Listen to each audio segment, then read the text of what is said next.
आज से सशर्त अनलॉक हो रहा है यूपी के 61 जिलों को अनलॉक किया गया है। 14 जिले अभी भी वहां पर कोरोना कर्फ्यू जारी रहेगा। 61 जिलों में शाम 7 बजे से सुबह 7 बजे तक बंदी रहेगी।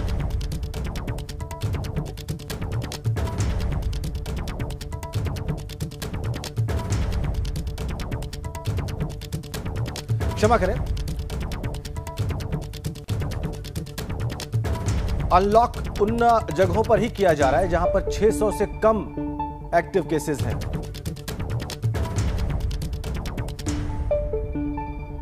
और 61 जिलों में शाम 7 बजे से सुबह 7 बजे तक बंदी रहेगी, यानी नाइट कर्फ्यू पहले की तरह जारी रहेगा। और जैसा कि हम आपको बता रहे थे, अभी 600 से कम एक्टिव केसेस वाले जिलों को अनलॉक किया जा रहा है। 61 जिलों के मंदिरों के कपाट भी भक्तों के लिए खुलेंगे। सुबह 7 से शाम 7 बजे तक कपाट खुले रहेंगे। भक्तों को यहां पर कोरोना गाइडलाइन का पालन करना होगा। ये स्थिति रहेगी आज सुबह 7 बजे से, जो कि बच चुका है और ये स्थितियां लागू हो चुकी हैं। 61 जिलों में सुबह 7 से शाम 7 बजे तक बाजार खोले जाएंगे। बाकी शाम के 7 बजे से सुबह 7 बजे तक नाइट कर्फ्यू जारी रहेगा। बाकी के 14 जिलों में जहां पर 600 से ज्यादा एक्टिव केसेस हैं, वहां पर पहले की तरह ही प्रतिबंध लागू रहेंगे, रेस्ट्रिक्शंस लागू रहेंगे, यानी कि कोरोना कर्फ्यू जारी रहेगा। दुकानदारों को भी कोरोना गाइडलाइन का पालन करना होगा और जो खरीदार वहां पर पहुंचेंगे उन्हें भी उन्हीं शर्तों का, उन्हीं नियमों का पालन करना होगा। 50% क्षमता के साथ सरकारी दफ्तर खुलेंगे। स्कूल, कॉलेज और शिक्षण संस्थान बंद रहेंगे। वहीं आज पूरे यूपी में 18+ वालों को कोविड की वैक्सीन लगेगी और वैक्सीनेशन को लेकर सरकार ने प्लान तैयार किया है। जून महीने में 1 करोड़ लोगों को वैक्सीन लगाने की तैयारी है। खुद मुख्यमंत्री योगी आदित्यनाथ वैक्सीनेशन अभियान पर नजर रख रहे हैं।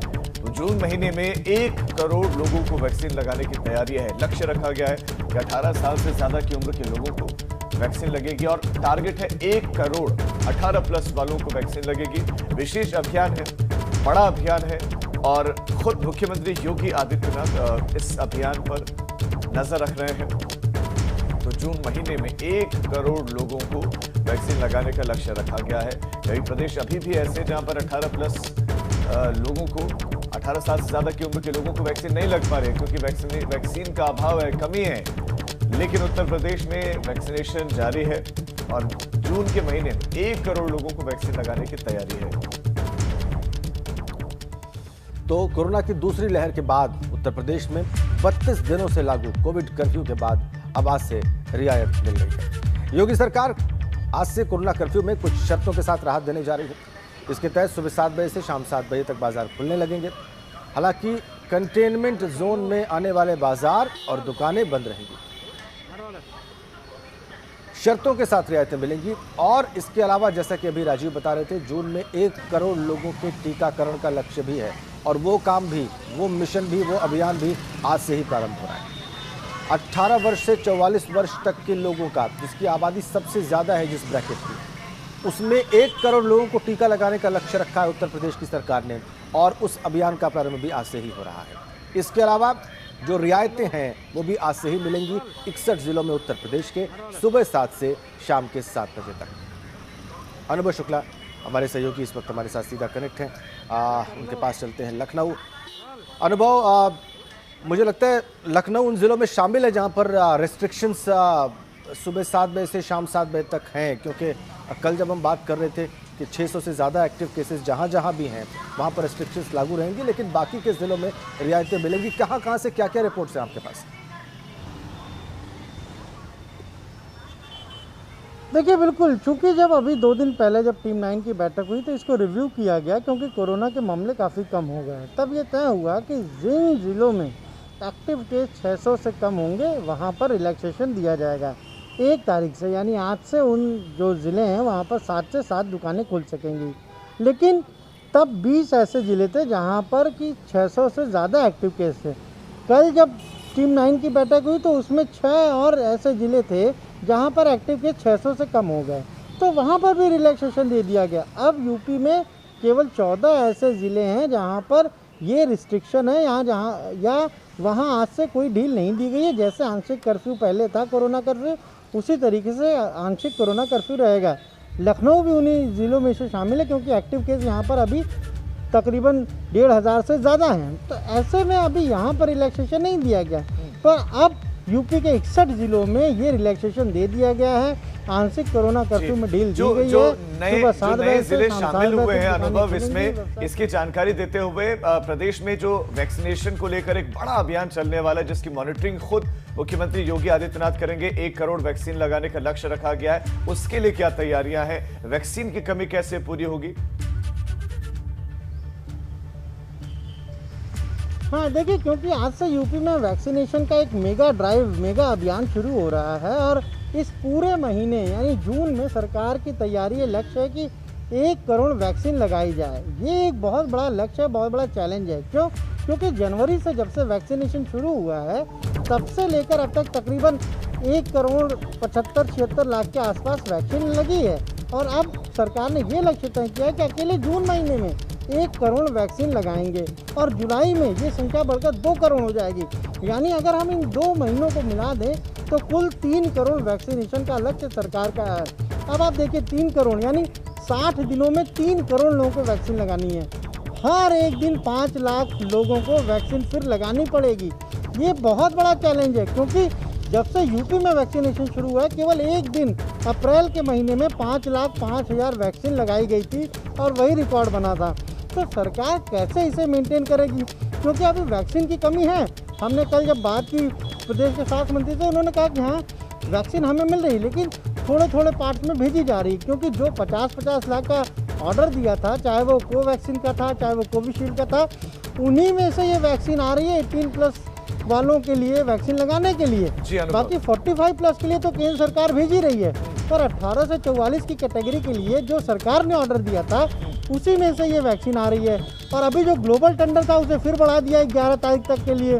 तो वैक्सीन आ रही है धीरे धीरे और कोशिश यही है कि आज से सभी 75 जिलों में ये वैक्सीनेशन भी शुरू हो जाएगा। लक्ष्य सरकार ने बढ़ा रखा है और उसका रहेंगे कि जो 1 करोड़ का लक्ष्य रखा गया है, किस तरह की तैयारियां हैं, वैक्सीन की कमी तो नहीं हो रही है, सारी चीजों पर हमारी भी नजर रहेगी। बहुत शुक्रिया अनुभव आपका इस तमाम जानकारी के लिए। आज से प्रदेश में होने वाले अनलॉक को लेकर शासन की तरफ से गाइडलाइंस जारी कर दी गई है, जिसको लेकर प्रदेश के 20 जिलों में अभी पहले की तरह जो सख्ती थी वो जारी रहेगी, लेकिन इसमें आपको बता दें कुछ जिले और हटा दिए गए हैं जहां पर 600 से कम एक्टिव केसेस रहे हैं। तो ऐसे में ये संख्या 20 की बजाय अब 14 रह गई है। अनलॉक की अगर हम बात करें तो शासनादेश के मुताबिक 600 से कम एक्टिव केसेस जिन जिलों में हैं वहां पर अनलॉक हो जाएगा। गाजीपुर की अगर हम बात करें तो एक दिन पहले गाजीपुर में एक्टिव केसेस की संख्या 585 थी। फिर जिले को अनलॉक की श्रेणी में हालांकि आपको बता दें कि नहीं रखा गया। इसके बाद जिले के अलग अलग व्यापारिक संगठन जिलाधिकारी से मिले और शासनादेश के मुताबिक 1 जून से जिले को अनलॉक किए जाने की गुहार लगाई। इसी को लेकर जिलाधिकारी की तरफ से सकारात्मक रुख अख्तियार किया गया और जिलाधिकारी ने भरोसा दिया कि अगर एक्टिव केस की संख्या 600 से कम रहती है तो जिले को अनलॉक कर दिया जाएगा।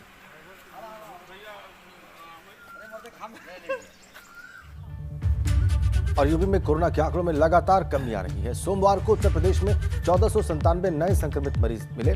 24 घंटे में 3,12,000 कोरोना के टेस्ट हुए और अब प्रदेश का रिकवरी रेट 96.6% पहुंच चुका है। वैक्सीनेशन की बात करें तो उत्तर प्रदेश में अब तक 5 करोड़ लोगों को टीका भी लगाया जा चुका है।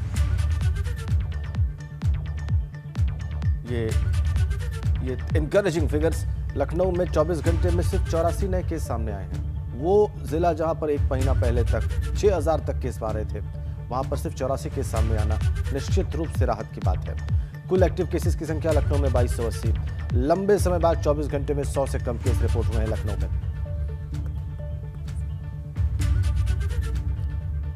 बीएचयू के वैज्ञानिकों ने अपनी स्टडी में पाया है कि एक बार कोरोना से संक्रमित हो चुके लोगों को वैक्सीन की बस 1 डोज लग जाए तो वही पर्याप्त है। ऐसे लोगों में वैक्सीन की पहली खुराक 10 दिन के अंदर पर्याप्त एंटीबॉडी बना देती है और ये एंटीबॉडी कोरोना से लड़ने में कारगर होती है, जबकि जो कोरोना संक्रमित नहीं हुए उनमें वैक्सीन लगने के बाद एंटीबॉडी बनने में 3 से 4 हफ्ते का समय लगता है। वैज्ञानिकों ने प्रधानमंत्री नरेंद्र मोदी को पत्र लिखकर यह सुझाव दिया है कि कोरोना से ठीक हो चुके लोगों के लिए वैक्सीन का 1 डोज ही अनिवार्य रखें और अब तक 2 करोड़ से ज्यादा लोग कोविड-19 से ठीक हो चुके हैं। अगर इन्हें केवल एक ही डोज लगाई जाए तो वैक्सीन का संकट भी कम हो जाएगा और ज्यादा से ज्यादा लोगों तक कम समय में वैक्सीन पहुंच सकेगी। कोरोना के वैक्सीनेशन को लेकर एक तरफ अव्यवस्थाएं देखी जा रही हैं, दूसरी ओर वैक्सीन की कमी की भी समस्या सामने आ रही है और बीएचयू के वैज्ञानिकों का एक शोध सामने आया है। वो शोध कुछ अलग है और इस शोध को लेकर प्रधानमंत्री को पत्र भी लिखा गया है। तो सबसे पहले इस शोध के मुख्य जो चिकित्सक हैं, जो वैज्ञानिक हैं, प्रोफेसर वीएन मिश्रा जी हमारे साथ मौजूद हैं। सर, ये शोध और इस शोध के पीछे की मंशा जानना चाहेंगे। जैसे हम सबको पता है कि वैक्सीन इस समय लगाना ही एक सबसे बड़ा उपाय है कोरोना के रोकथाम के लिए, और वैक्सीन की कमी भी बहुत हम लोगों ने देखी। तो इस शोध के पीछे की ये सबसे बड़ा कारण ये था कि क्या हम जो वैक्सीन के डोज हैं उसको कुछ रेगुलेट कर सकते हैं एंटीबॉडी प्रोडक्शन को नाप करके। तो ऐसा जो पूरी टीम है उसने ये तय किया कि जिन लोगों को कोरोना हुआ है उनका वैक्सीनेशन प्रोसेस और जिनको नहीं हुआ उनका वैक्सीनेशन प्रोसेस, आखिर ये शरीर कितना रिएक्ट कर रहा है, कितना एंटीबॉडी प्रोड्यूस कर रहा है। तो एक बहुत अच्छी ये खबर सामने आई शोध से ही कि जिन पेशेंटों को कोरोना ऑलरेडी हो गया उनको एक डोज ही काफ़ी है। अभी इसका इम्प्लिकेशन बहुत है, क्योंकि मान लीजिए अगर आपके पास 5 करोड़ वैक्सीन है तो आप अगर नॉर्मली लगाएंगे तो हर व्यक्ति को 2 डोज लगाना है। लेकिन अगर इस शोध को आप रेफरेंस लेकर के कोई बड़ा कोहर्ट अगर आपने ले लिया तो ये एक ऐसी बात आएगी कि 5 करोड़ वैक्सीन 5 करोड़ लोगों में लग सकती है जिनको कोरोना ऑलरेडी इन्फेक्ट हो चुका है। तो ये एक बहुत लैंडमार्क शोध इस समय आज के दिन में सामने आया है। ज्ञानेश्वर जी, एक चीज़ जानना चाहेंगे कि जिस तरह से फर्स्ट डोज की बात हो रही है, कहा जा रहा है कि पहला डोज जल्द से जल्द लगवा लें। आम जनता में भी ये बातें हैं कि पहला डोज तुरंत लगवा लें। तो क्या पहला डोज जरूरी है?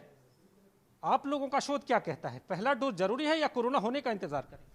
जी नहीं, पहला डोज बहुत ही ज़रूरी है। और हमारे चिट्ठी में जो तीसरी पॉइंट ये भी है कि गवर्नमेंट का ये समहाउ इंटेंशन है या गवर्नमेंट का जो गाइडलाइन है वो ये बोलता है कि 70-30 का रेशियो वैक्सीन डिस्ट्रीब्यूशन में रखा जाए।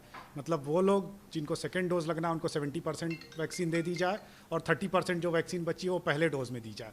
तो हमारा तीसरा पॉइंट ये भी है कि नहीं, ऐसा नहीं करना चाहिए, क्योंकि अगर हम इजराइल का डेटा देखें और यूएस का डाटा देखें, यूके का डाटा देखें, तो ये लोग पहले फर्स्ट जो है और इन डेटा मतलब फर्स्ट डोज दिए और ये डेटा ये बताता है कि ये 50 to 80% प्रोटेक्शन देता है। तो पहले डोज में हम ज़्यादा से ज़्यादा पॉपुलेशन को कवर कर लें, जिससे कि कोरोना के अगेंस्ट एक हमारे पास वॉल खड़ी हो जाए। और इसलिए हम लोगों ने ये सजेस्ट किया कि इसको 60-40 कर दिया जाए। 60 जो है वो फर्स्ट डोज वालों को और 40 उनको जिनको सेकेंड डोज लगने वाली है। तो बीएचयू के वैज्ञानिकों की बात आपने सुनी और इस पर कहीं ना कहीं चिंतन होना चाहिए। सरकारों को इस पर कहीं ना कहीं कोई ना कोई स्टेप तो जरूर उठाना ही चाहिए। आगे बढ़ते हैं और पूर्वांचल के हिस्से की खबरें सुपरफास्ट अंदाज में आपको दिखाते हैं। चलिए शुरू करते हैं। बीएचयू के वैज्ञानिकों ने अपनी स्टडी में पाया है कि एक बार कोरोना से संक्रमित हो चुके लोगों को वैक्सीन की एक डोज ही पर्याप्त है। ऐसे लोगों में वैक्सीन की पहली खुराक 10 दिन के अंदर पर्याप्त एंटीबॉडी बना देती है और ये एंटीबॉडी कोरोना से लड़ने में कारगर होती है। जबकि जो कोरोना संक्रमित नहीं हुए हैं उनमें वैक्सीन लगने के बाद एंटीबॉडी बनने में 3 से 4 हफ्ते का वक्त लगता है। जौनपुर में प्रेमी युगल की जहर खाने से मौत और गांव के एक युवक युवती में बताया जा रहा है कि प्रेम प्रसंग था, दोनों शादी करना चाहते थे। घर वालों की नाराजगी से निराश होकर यह आत्मघाती कदम उठाया गया। आप नेता संजय सिंह ने आरोप लगाए हैं कि यूपी में ऑक्सीजन सिलेंडर तय कीमत से ज्यादा रकम पर खरीदे गए थे। इस आरोप पर भदोही के सीएमओ का कहना है कि सिलेंडर खरीद में झूठे आरोप लगाए जा रहे हैं। मिर्जापुर के माता विंध्यवासिनी के धाम में सौंदर्यीकरण और मार्गों का चौड़ीकरण का कार्य किया जा रहा है और इसके लिए मंदिर और गंगा नदी तक जाने वाले 4 मार्गों को करीब 40 फीट तक चौड़ा किया जा रहा है। यूपी में अनलॉक की प्रक्रिया को लेकर शासनादेश 600 से कम एक्टिव केसेस होने पर जनपद अनलॉक होंगे। फिलहाल 20 जनपदों को ज्यादा एक्टिव मामले होने के चलते छूट नहीं मिली। गाजीपुर के व्यापारियों ने कम एक्टिव केसेस का हवाला दिया। कहा जनपद में 585 एक्टिव मामले, जनपद को अनलॉक कर व्यापारियों को छूट मिलेगी। गोरखपुर में बदमाशों के हौसले बुलंद। कोरोना कर्फ्यू के दरमियान हथियार के दम पर जनसेवा केंद्र में घुसकर 2 लाख की लूट को अंजाम देकर फरार हुए बदमाश। लूट में शामिल 5 बदमाशों की फिलहाल पुलिस कर रही है तलाश। देवरिया में अवैध शराब का धंधा जोरों पर। मंत्री जयप्रकाश निषाद के गांव में छापेमारी में नकली शराब मिली। बिहार में सप्लाई होती थी शराब। पहले भी मंत्री के गांव में करोड़ों की नकली शराब मिल चुकी है। आजमगढ़ में लाठी डंडे से पीटकर युवक को बदमाशों ने आत्महत्या किया। फिर युवक पर टाटा मैजिक चढ़ाकर उसे मौत के घाट उतार दिया गया। तैमूरपुर के टीकापुर की घटना है। पुलिस ने मुकदमा दर्ज कर 4 लोगों को हिरासत में लिया।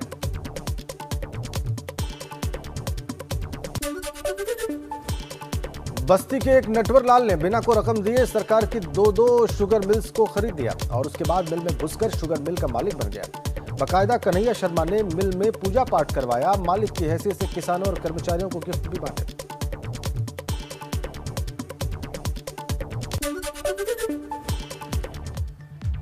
तो पूर्वांचल की खबरें सुपरफास्ट अंदाज में देखिए। कुछ और खबरों का रुख करते हैं और अब खबर प्रतापगढ़ से, जहां पर जयमाला से पहले दुल्हन ने हर्ष फायरिंग की। जी हां, जयमाला से पहले दुल्हन ने ही हर्ष फायरिंग की है और हर्ष फायरिंग करते हुए दुल्हन का वीडियो बनाया। जेठवाड़ा थाना इलाके का यह मामला है। देखिए तस्वीरें आप।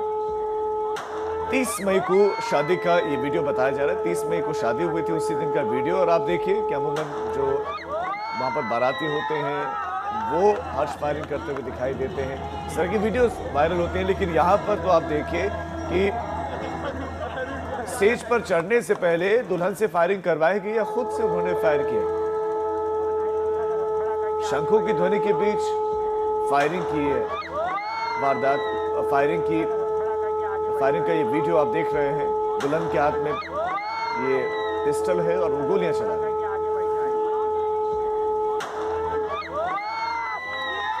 हम खबरों में आगे बढ़ेंगे। जी, और अवध की खबरें आपको सुपरफास्ट अंदाज में दिखाएंगे। चलिए शुरू करते हैं। अयोध्या में राम मंदिर निर्माण का काम जारी। श्री राम जन्मभूमि तीर्थ क्षेत्र ट्रस्ट का दावा। मंदिर की नींव भरने के लिए 2 शिफ्टों में हो रहा काम। हर दिन 18 से 20 घंटे चल रहा काम। 400 फीट लंबा, 300 फीट चौड़ा और 50 फीट गहरी खुदाई का काम जारी।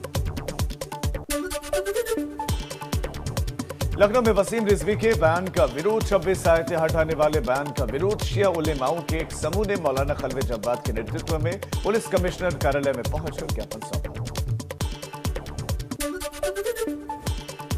बाराबंकी में 6 साल की मासूम बच्ची की निर्मम हत्या कर तालाब में फेंका शव।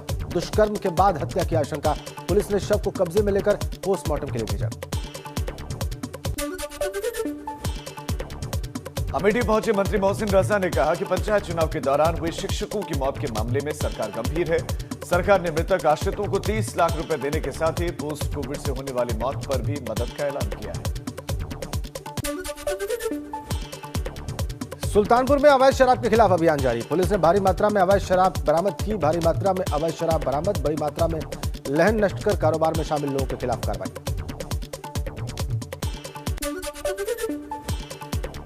तो आपने देखी अवध क्षेत्र की खबरें सुपरफास्ट अंदाज में। आइए आगे बढ़ते हैं और आपको बताते हैं कि उत्तर प्रदेश और उत्तराखंड में आज क्या विशेष रहने वाला है। तो आज सबसे पहले हम उत्तर प्रदेश की बात कर लेते हैं। आज से सशर्त अनलॉक शुरू हो रहा है। उत्तर प्रदेश में यूपी के 61 जिलों को अनलॉक किया जा रहा है। 14 जिलों में अभी भी कोरोना कर्फ्यू जारी रहेगा। 61 जिलों में शाम 7 बजे से सुबह 7 बजे तक बंदी रहेगी। अभी 600 से कम एक्टिव केसेस वाले जिलों को अनलॉक किया जा रहा है। 61 जिलों के मंदिरों के कपाट भक्तों के लिए खुलेंगे सुबह 7 से शाम के 7 बजे तक, लेकिन उन्हें कोरोना गाइडलाइंस का पालन करना होगा। इसके अलावा आज से पूरे उत्तर प्रदेश में 18 वर्ष से ज्यादा उम्र के लोगों को कोरोना का टीका लगेगा। ज्यादा तीव्र गति से लगाया जाएगा और इसको लेकर एक प्लान तैयार किया गया, एक योजना तैयार की गई है। जून महीने में 1 करोड़ लोगों को वैक्सीनेट करने का प्लान है। सीएम योगी खुद इस वैक्सीनेशन अभियान पर नजर रखे हुए हैं और आज वो कोविड-19 पर तैयार की गई बुकलेट का भी विमोचन करेंगे। गृह विभाग और राज्य विधिक आयोग ने कोविड के नियम, बचाव और सुरक्षा को लेकर यह बुकलेट तैयार की है। सीएम योगी लखनऊ में दोपहर 12 बजे इसका विमोचन करेंगे। जयप्रताप सिंह, सुरेश खन्ना समेत टीम 9 के सदस्य भी इस दौरान वहां पर मौजूद रहेंगे। और अब एक बहुत ही महत्वपूर्ण बात, बीजेपी के राष्ट्रीय महासचिव संगठन बीएल संतोष के लखनऊ दौरे का आज दूसरा दिन। आज बीएल संतोष सरकार के मंत्रियों के साथ अलग अलग बैठकें करेंगे। दोनों उप मुख्यमंत्रियों के साथ भी वो बैठक करेंगे, सरकार का रिपोर्ट कार्ड लेंगे और लखनऊ जिले के सांसदों और विधायकों के साथ भी बीएल संतोष बैठक करेंगे। उत्तर प्रदेश के बाद अब बात करते हैं उत्तराखंड की। क्या रहेगा खास, क्योंकि सिविल हॉस्पिटल में आज से शुरू होंगी ओपीडी। कोरोना संक्रमण के चलते पिछले 1 महीने से ओपीडी बंद है। अस्पताल में अब सिर्फ 5 कोरोना के मरीज भर्ती हैं।